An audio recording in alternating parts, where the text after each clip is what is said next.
I almost forgot that this was the whole purpose. I just wanted to show y'all dope shit, show y'all my life. And then I get so caught up in this like rat race, hustler shit that it just takes me away from that. So basically, I barely touched my camera the whole 4th of July weekend. Half of our plans got canceled, and then we ended up just doing different shit that I didn't want to bring the camera to.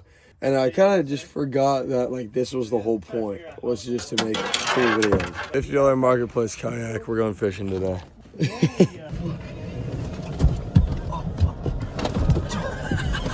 I'm too fucking tall for this. We just bought a big ass canoe from a 2-star general. And we were spamming his wife on Marketplace last night at like 11. I'll pick it up today. I'll pick it up today, $50, cash in hand. You sent her a photo of cash in hand. We're gonna make a vlog just talking about how we forgot about the purpose of a lot of things. A lot of stuff has changed in the past like year and a half. And I wanna talk to you all about it while we go fishing. A year ago at a music festival, I was introduced to house music. Days after the sets, I was wondering why I felt so on top of the world, even though I almost got arrested and almost got all my cameras confiscated. This shit is a gateway into feeling better. And I've been absolutely hacking it and never showed y'all. I also listen to a lot of country music, never showed y'all. There's so much I left y'all out on. It gets to a point where you're just untouchable. It's not aura farming anymore. Just no one's on your level. Ooze so much confidence that it makes people uncomfortable in the room. Be so secure with yourself that it makes everyone else uncomfortable when they are around you. I have to do this. This is the most inefficient way you could do this. Daryl Earnhardt Jr. Yo, this looks so funny. We still have the drawings. I'll put those clips in right now. What did we buy? Like chalk markers. Welcome to the Matthew JK13 4th of July special. We're decorating my truck. How do you spell kilometer? Kilometer. Chase, what you doing, dog? Yo, I'm about to get a buzz cut. Buzz cut? I mean, mullet. I don't know if I can do this. I don't know if this chair's the chair. Okay, do you know how to do a mullet? Yeah. You sure? Yeah. Do I need to show you a picture? How do I turn it on? Okay, wait. Putting a lot of faith in a girl I just met. Okay, you gotta like push it against my head if you want it to be a proper 2-guard. Oh boy. Keep cooking. Okay, good. Is it fire?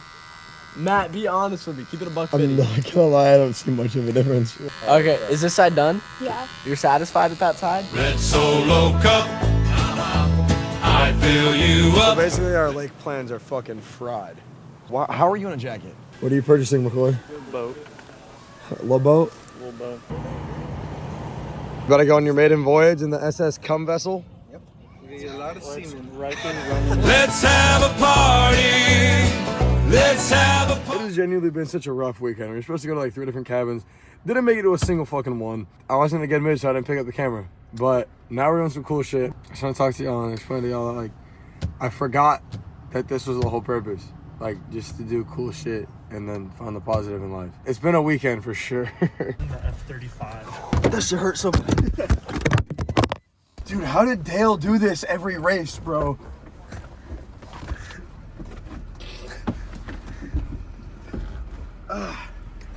There's a lot of shit in my life I never even told y'all. And I feel like a lot of those things are that kind of skeleton in the closet that I never cleared out. I want to put in my life, this channel meant literally everything to me. Now that doesn't mean everything to me now. Y'all are my platform, y'all are how I make money. I just feel like it lost what it was when it was my everything. I don't have a lot of those same buddies around me anymore. Reagan graduated and went to college. Rock's Mormon, so he went on a mission. McCoy lives in Anchorage and he's in the military. And I still have these people around me, I still talk to them every day. But it's not the same making a video with them because we're not 15, 16, and 17 anymore. We're grown-ass adults. I've been said that a year ago. So it's time to pivot. Knowing where I'm gonna pivot to is kind of difficult. Because I could go the like Nick Nyastina route and go to a bunch of frat parties. I could go like the Sea-Boys route and lean into the people that I know here in Alaska and make a lot of cool shit like that. I could go make running content. I run track and that's why I'm going to college. I don't even show y'all that. I was locked in the gym for 8 months and I didn't show y'all a single fucking lick. I broke all my previous PRs and then got a half-ride track offer in Miami and didn't even tell y'all. There's some shit I gotta keep to myself. But it's hard to keep shit to myself when this is like your baby. When this is what your calling is, it's very difficult to just shut the fuck up. But sometimes it's better just to shut the fuck up. So we bought this We bought this on Marketplace. Marketplace. You about to make me fucking drive home right now. So we bought this off of Marketplace for $50. Bought this rod for $15. We bought this rod for $100.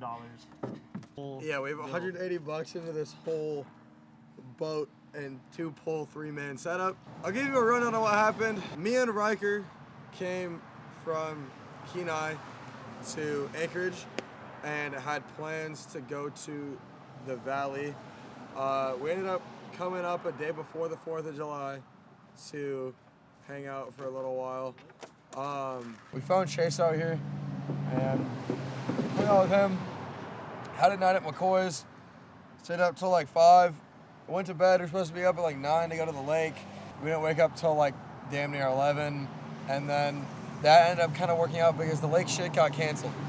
So then we decided to go to another lake, and we bought these like little boats, and we kicked it there for a while. And then we ended up at this really white 4th of July party with a lot of karaoke and beer pong, and yeah, at that point in the night, we were just like, damn, this is a little rough. Dude, this thing's wide as fuck. We are not. I don't want to fuck up the bag. If there's one thing I've learned in my life, it's kind of how to shut the fuck up, but also be loud with intention. Growing up with all my siblings, they were all picky as shit. And I was the firstborn son, and I just got drug around a lot. And I ain't mad about that. I'm actually very happy with where I ended up. I'm 18 with this cool-ass company, and a lot of jobs that a lot of people don't have. I'm very high vibrational. I know my intention, I know who I am. I got the high vibrational spirit from that, from getting thrown around, having to just go with the flow. When all your siblings are hella picky, you don't got an option but to just be a good boy and listen. That's exactly what I do. That's exactly who I am. So if my opinion isn't gonna be listened to, I ain't gonna voice it a lot. And sometimes it's better just to not say it. But as soon as you get the chance, you gotta scream it. Here's me screaming. I stayed quiet for a minute, I didn't show y'all a lot, but here I am now. It's time to shake some shit. It's time to make it happen. Fun fact, my arm's fucked up, I can't swim. See, that exactly explains how our week has been going. Show him the flex on the rod, right? Do it? Where it bends like 180 degrees. And How do I catch this shit? Yo, I'm deep in there, bro.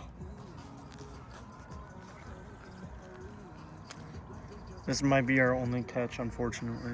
I've been fishing quite a bit recently. I didn't even put it online just because like I enjoy doing it on my own so much. And I think one of the reasons why I enjoy doing it is because like it reminds me a lot of just like how life works. Like you just cast and see what you can catch. Life is the same thing. You just keep putting out shit and see what happens. Hopefully it'll cross someone in the process, just like what McCoy said. You just gotta keep flowing along. Wanted to be something like just for me, but recently I've been thinking quite a bit, and my videos used to just be like my life. I don't film half my life anymore, and that's why not many videos have been being put out on here. I don't know, I've always prioritized quality, but there comes a point where you focus so much on quality where just nothing fucking works anymore. I was talking with McCoy last night about like, yo, do I just like barely drop videos while I'm still in Alaska and then just hit a Miami rebrand? I think that's the most boring way to do it. I'm gonna show the rest of my life at this time. I said during the week of graduation I was gonna put down my camera all summer, and then I haven't even really put down the camera. Like I still have this whole vlog in the vault that I think is really funny, but I can't edit it like correctly currently. I don't really know why. I'm just kind of in a creative block. It just is what it is. I just have to like keep creating. I feel like one of the reasons I've been dropping as much on YouTube is because I'm working with all my clients, and that takes a lot of creative energy that I don't have much left over for YouTube. I don't know why I've been running out of creative energy, because my videos are just me fucking around being Matthew. And y'all subscribe to see what Matthew does. I feel like if I just extended what I'm doing on like my Snapchat and TikTok currently, y'all would still fuck with it because I get half of my views from TikTok and Snapchat.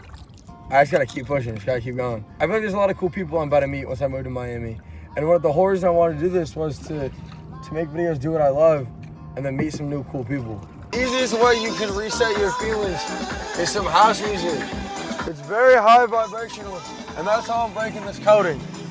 It's kind of grounding. Like, it makes you feel good. You genuinely feel the vibrations. Get in the sun more, touch grass, lift heavier, run faster, eat healthier. That's how you reset. Do shit that like makes you feel sexier.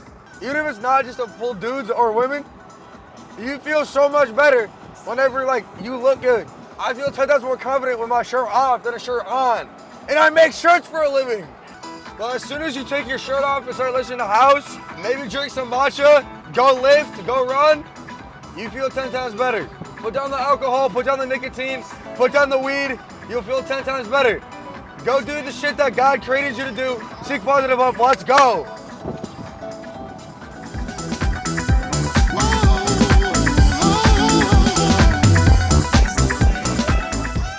On this 4th of July trip, I had a really long conversation about how I do so much work that you guys never see.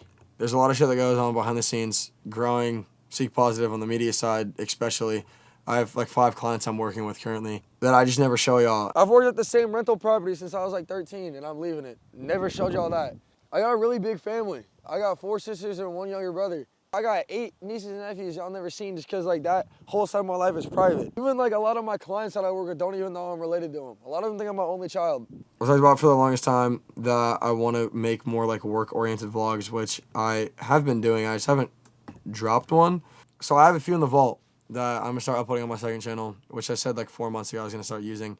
But then I went through all the graduation shit, and that was so beyond difficult to do. I had a handful of people call me and be like, yo, like, where are your videos? Like, what are you doing? And it's not that I'm not working. It's that I'm working so much to, like, grow my company and have everything in line to move that I haven't really been filming for YouTube, per se. Because, like, a lot of the side quests that I'm doing is, like, right after work, and I don't want to pick up a camera. I've been in creative mode all day, and, like, I'm damn near drained. And then there's also the factor of I can only edit so much at one time. And when I have 16 videos a week that I'm making for these 5 different clients, there's only so much bandwidth in my workflow. But with moving, I'm essentially losing those 5 clients. I just had a meeting today that low-key would have been good to put on the second channel as, like, part of a work vlog. About bringing a second shooter on a Seek Positive that stays in Alaska, and I'm going to edit everything remotely in Miami, and I'm going to give that a shot, get a test and see what I can do before I move. I'm currently filming this on July 8th at 2 a.m., and in 11 days, I leave to go on a 5-day-long trip to Illinois to go clean wind turbines. Random ass side quest that I'm doing. Like when I say I'm side quest grandmaster, I'm really there. I'm doing that so I can make some extra money for the move and like make better videos for y'all. Everything I do goes back into the company. Like I'll say this right now, I never really get into the financials in these videos, but in June I made $5.5 grand, and all of that went right back into the company. And that's all my company. Like all of that is my money. I have to pay for the subscriptions to the websites. I gotta pay for the gas, the food that go into shoots. I gotta pay to upkeep all of my camera gear and my storage. I paid for clothing production. There's a lot of expenses behind all of this, and it's expensive to do it. And like I'm 18 and essentially a one-man band. I have one photographer that I work with, and that's Rico, and he takes almost every photo y'all have ever seen for the clothing side of Seek Positive. I have the amazing guys at the Walden Bros who produce my clothing, and I shoot for them. They're an amazing client to work with. I think y'all get the gist of like I got to spend a lot of money to keep this ball rolling, and to make the money I got to grind my ass off on the media company. Someday YouTube and social media on its own will become profitable, but I'm not quite there yet. I've been doing this for like 6 years, and I learned how to do it to generate money behind a company. Because making money just straight off of monetization on anything but YouTube is damn near impossible. But to be able to do it on YouTube is still damn near impossible. Think about someone like Mr. Beast, the biggest creator on this fucking platform. He has Feastables. His videos grew so big that they were full movie production quality, and he got his own fucking show. Logan Paul has Prime. Nelk has Full Send and all of its random other companies. Full Send Golf, Board Jerky, all that. And they have Happy to have a whole fucking alcohol company. Ryan Trahan has Joyride. All of these insanely huge YouTubers you see have a company behind them. This shit is the straight wild, wild west, and all of this is becoming movie level production. What no one really sees is that if you're scaling a company, you have to have full Netflix documentary quality videos that you're putting on Instagram and YouTube. You gotta have a personal brand. You gotta keep up on that personal brand and post all your shit on all your platforms. You gotta be posting on TikTok, Instagram, YouTube, Snapchat. You got to keep the ball rolling at all times. You got to have clothing behind it too most of the time. And then you get into like family life. You got to keep up your family life. A lot of these people that are doing it have a wife and kids, or a husband and kids at that. So like, there's a million things that go behind it. And I'm not gonna be like, oh, my life is super hard, because I get to pick and choose what the fuck I do. I'm SideQuest Grandmaster. Once you realize that like you run your day is a blessing, life is a lot easier. It's not I have to move, it's I get to move. I don't want to end up like Steezy Kane. That was like my favorite YouTuber for a good long while. He skated, he did pranks, he didn't give a fuck. He was just himself. But just like kind of what I'm going through, he did too. Was just spending 30 grand a month and had like 1 million subscribers instead of having 1,000 and spending 5 grand in a month. I'm getting there. I'm on the brink of something. After this pivot, that's when the big blessing comes. But I could be completely wrong. I don't know. But going back to the creative energy, I don't really feel like I have it. It's like when I'm out fishing, when I'm out camping, that's like me disconnecting from the world. I don't want to sit on my fucking phone all day. It's the last thing I want to do. I feel like phones are the biggest distraction. So I don't want to worry about social media or a camera or things like that when I'm out doing that. But I feel like it's a really cool opportunity because I live in Alaska. I feel like a whole other reason why my creative energy has kind of been down though is because I'm just doing the same shit over and over. I'm just in way different places. Like I scaled. Instead of filming at damn near crack shacks, now I'm filming at like multi-million-dollar properties. Instead of filming me screen print clothes in my room, I'm filming guys out of a warehouse with $60,000 embroidery machines. And I don't even need to show y'all that. Like that's so dope to me. Y'all don't even really get to see me produce my clothing. The clothing side of Seek Positive, I don't want to be another Instagram clothing brand. That's the last thing I want. And I run it a lot differently than they do. I don't get everything produced overseas from Alibaba. I don't have to go through all these loopholes and tariffs and shit. I get it produced out of a warehouse in my hometown. I'm there through the whole creative process. I don't have a whole team of designers and models and shit. I've hired out a few times for designs, and my models, I just throw them a few free pieces of clothing and they enjoy what they're doing. I gotta pivot that a little bit. I want to find a graphic designer when I move to Florida. I want to find a video editor. I want to find a cinematographer I can work with. Because I'm getting to the point where it can't be just me. I'm to the point where a lot of people turn back. But I don't want to turn back. It's the last thing I want to be doing. It's to the point where it's sink or swim. And I miss when it was just like kick push. Seek Positive was created from like 3 a.m. motivation when I was 14. And I'm to the point where I kind of feel like I'm losing it. But almost every time I turn out a video, I remember exactly why I started. I started it because I was scared of working a normal job. No one in my family is extremely creative. So from a young age, that's all I wanted to do. From me making Star Wars scenes out of cardboard and my action figures, making my own version of Lego sets, filming shit on my iPad and like my first cameras, I'm born to be creative. I know no matter where the fuck I go, the camera is coming with me and I will be creative. I die to do this shit. I know no matter where I end up, I'm gonna have the camera in my hand. God gave me this dream for a reason. I'm not backing down from nothing. I refuse to back down off of some people from my hometown or even my own creative limits. My strength with the Lord is stronger than that. And I don't even talk about that on camera. I don't even talk about the Lord very much on camera. I didn't want to work normal hours, and I wanted to be with my friends, and I wanted to film videos. And I get to do all those things. So why do I feel like I'm losing it? And I think part of that, the fact that I haven't stopped to smell the roses. I'm 18, growing a media company and clothing company. I get to film really dope YouTube videos, and I'm moving to fucking Miami, Florida. Who am I to complain about anything? I am very, very privileged. And it just goes to show, like, no matter where you're at, you still will probably have to dig yourself out of a hole. That's the reason why the name of Seek Positive is Seek Positive. Find the positive in your truth is our motto. It's really easy to lie to yourself and make a false reality. I don't show y'all the like extravagantly cool shit. I kind of keep it for myself. I didn't tell y'all where I lived for the longest time. I live in Kenai. It's this little ass town in Alaska, and I didn't tell y'all that because I almost got my house broken into when I was like 15 because I got my IP dropped on stream. And after that, I was like, yo, I gotta play this moderately mysterious character for a while, but I'm about to move, so it don't matter if I say where I'm at currently. I'm about to move to Miami, so like, good luck finding me in Miami. This place is beautiful, but it's this toxic trap of low vibrational people that I can't hang around anymore. I think about this as like Reverie Town by Jason Aldean. There's nothing left for me here, I feel like.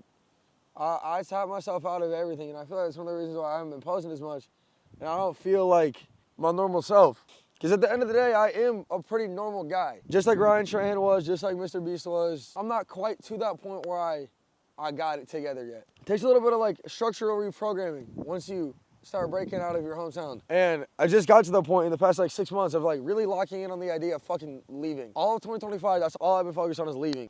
And here I am. I got like 30 days left and this shit feels weird. It feels real weird. I think on Instagram a while ago where I talked about the Lord. And a lot of people loved it, but I stopped because I didn't feel like I was all the way there in my own relationship with him. A lot of times I'm executing at a very high level. I'm always getting to the next thing, getting the next edit out, scheming what I'm doing next after I get that next check, planning out the next video. But then when things fall through, like you end up almost hollow in your own security. That's shallow to myself. I've been shallow to myself, if I'm being honest with y'all. And it takes a lot of intention to be able to even fucking say that out loud. You know how hard it is to tell yourself that you've been like doing it injustice, no matter how confident you are. That shit hard. So being able to do it on camera feels a little bit better than just telling myself that shit, because I get to actually explain something to y'all. I'm 18, I'm not stopping. We're about to have the most wild vlog series across America. I hope I get to do like some more motivational shit like this. I hope I get to grow the company a little bit more. I gotta keep the ball rolling. I wanna do a video every week, even if it's just a 5-minute Friday. 5-minute Fridays also feel kinda hollow though, because 5 minutes of random shit, it don't really got a title. But then again, I made it exactly to be that. It was a bunch of extra footage I had on my hard drive. You know what I got? A bunch of extra footage on my hard drive from bits that didn't fucking work. But remember the purpose. Remember to stop and smell the roses every once in a while. Remember that this is the whole purpose. Stop, see some cool shit, meet some cool people. God gave you your purpose, God gave you your dream for a reason. Seek positive up, let's go. Better here. I got 53,000 in every year. Just let go. I ain't fucking with buddy, they broken there. I ain't showing my gun unless it's smoking here. In a room full of niggas, but trust me, dog, it's still a bitch in here. It's in the atmosphere. I can tell they want boat on the platter. When I